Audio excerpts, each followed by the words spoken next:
A pergunta que não quer calar A caça likes electrónica número 1 do YouTube.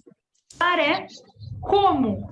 Como que eles podem ter acesso a uma pedra que ela existe, ela é fabricada a partir da detonação de uma bomba atômica, sendo que a primeira bomba atômica foi detonada em 1945.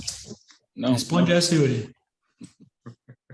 Não, o que eu gosto dela, sabe o quê? Ela bota um ar de, sabe, bota aquele ar assim, de dramaticidade no que está falando, né? Como aquilo pode acontecer? Pô, não, aconteceu, pô.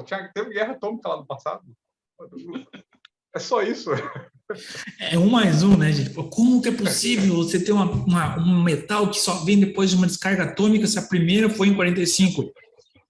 É porque não foi em 45. Senão não tinha como. Você já está respondendo. Exato. Ela já respondeu a pergunta que ela fez. As caras que ela faz são muito boas, velho. Ah, ela monta bem, ela edita bem, tudo certinho, ela é atriz, né? Ela cria uma polêmica, mas umas coisas idiotas. Estardalhaço por uma gota d'água, né? Cai a gota d'água. Olha, caiu a gota d'água no copo. E agora? É mais ou menos isso.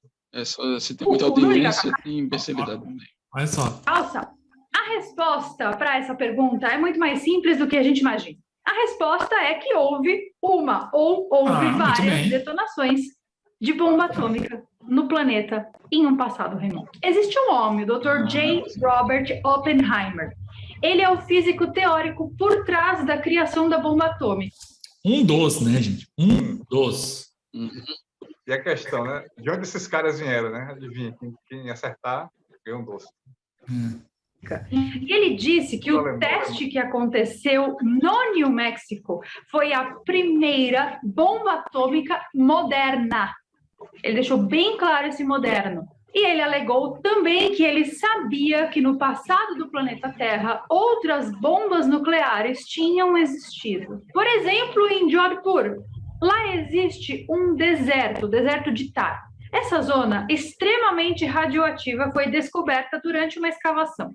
Essa camada de material radioativo é a mesma camada encontrada em locais onde bombas atômicas foram detonadas. Evidências como essas, então, levaram os pesquisadores a crer que houve bombas nucleares detonadas muito tempo antes do Project Manhattan. Voltando aos textos indianos, então, existem diversas passagens ali dentro que falam sobre armas superpoderosas criadas pelos deuses. Essas armas eram muito parecidas, pelo menos nas descrições, né, com as modernas bombas nucleares que temos hoje. Uma das armas mais poderosas era a Brahmastra. Essa arma era uma arma única, que tinha o poder do universo inteiro dentro dela. Essa arma é conhecida como uma gigantesca mensageira da morte pelo povo hindu. No livro de Gênesis, também existe uma menção sobre essa bomba. Naquela parte... Eu ia falar, tem até na Bíblia, mas ela já está trazendo.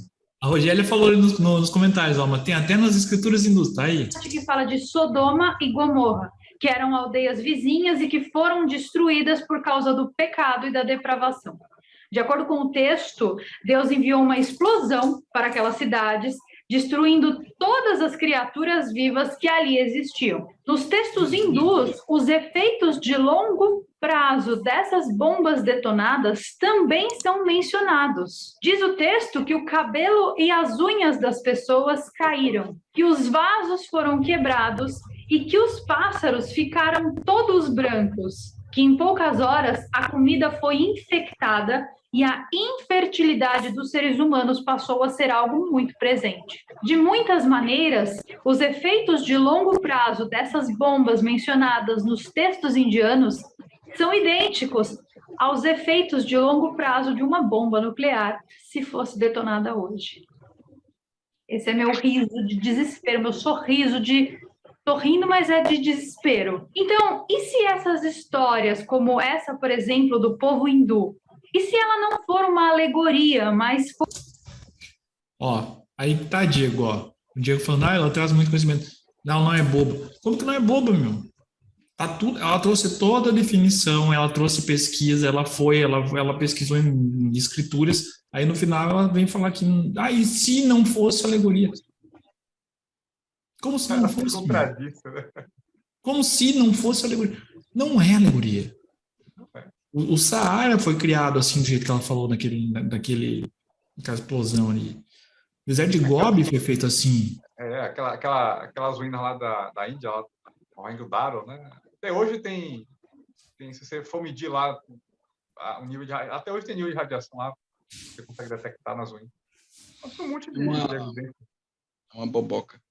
Não, mas agora ela trouxe informação legais aí, eu não sabia essa história. Aí que tá, é por isso que eu falo. Ela pesquisa, ela faz o dever de casa dela, mas só que chega uma hora que... Por de fato um texto histórico, narrando eventos que realmente aconteceram. Mas é um texto histórico que narra eventos que aconteceram, tanto a Bíblia quanto as escrituras hindus. Isso não tem nada de alegoria. Mas aí que tá o detalhe, isso que ela tem que pegar e pesquisar também. Vai ver lá se para religião aquilo ali vai perguntar para um cristão se aquilo que está na Bíblia é mentira. Não é. Vai falar um indiano, pergunta se aquilo ali é um conto. Não. Para eles, os deuses estavam lá, viveram, tudo aquilo ali aconteceu. Então, é que tá. É disso que eu estou falando. Então, outra coisa, falta um pedacinho. No passado. Mas o que dá a entender é que os seres humanos não tinham o poder de utilizar essas armas. Se utilizaram é porque tinham, né, minha querida? É 1 mais 1. Se tinha bomba, é porque alguém sabia fazer. Calma. O cara deve estar querendo supor que não foram os seres humanos, foram os ETs. Os ETs, tá, que seja.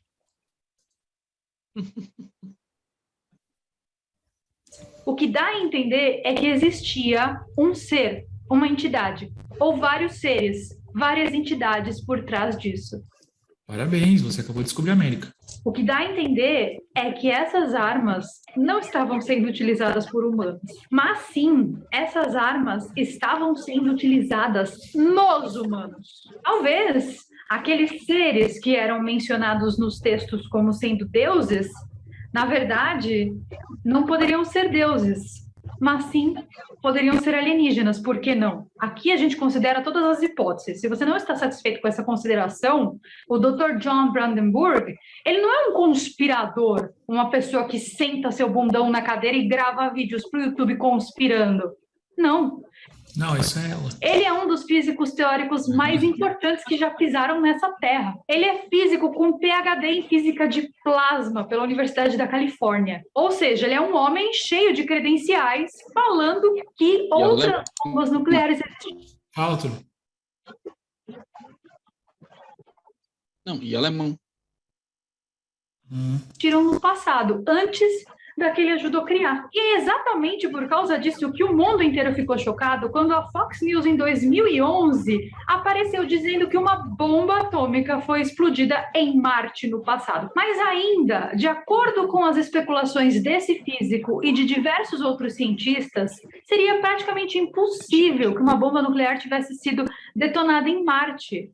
Não cabe dentro de explicação científica nenhuma. No periódico de cosmologia da Sociedade Americana de Física e no livro Death on Mars, ele atesta que não são explosões nucleares aleatórias que aconteceram em Marte, mas sim que essas explosões foram conscientemente armas, ou seja, alguém realmente foi lá e apertou o botão. Mas quem teria essa tecnologia ou quem poderia ter utilizado esse tipo de arma naquela época? Eu estou falando de milhares de anos no passado. Segundo ele, o que quer que seja que existiu em Marte é o exemplo de uma civilização que foi aniquilada por um ataque nuclear vindo do espaço. E é possível que o paradoxo de Fermi signifique que nossos vizinhos interestelares possuam forças tão hostis que poderiam acabar como civilizações como a nossa. E é nesse exato momento que Star Trek e Star Wars começam a não parecer mais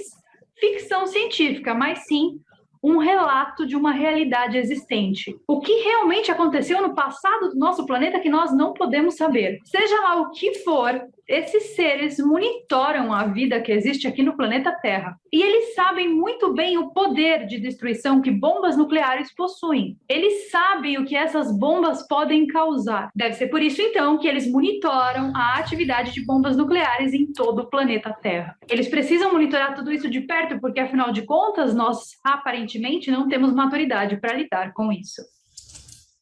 E a galinha não pode se rebelar.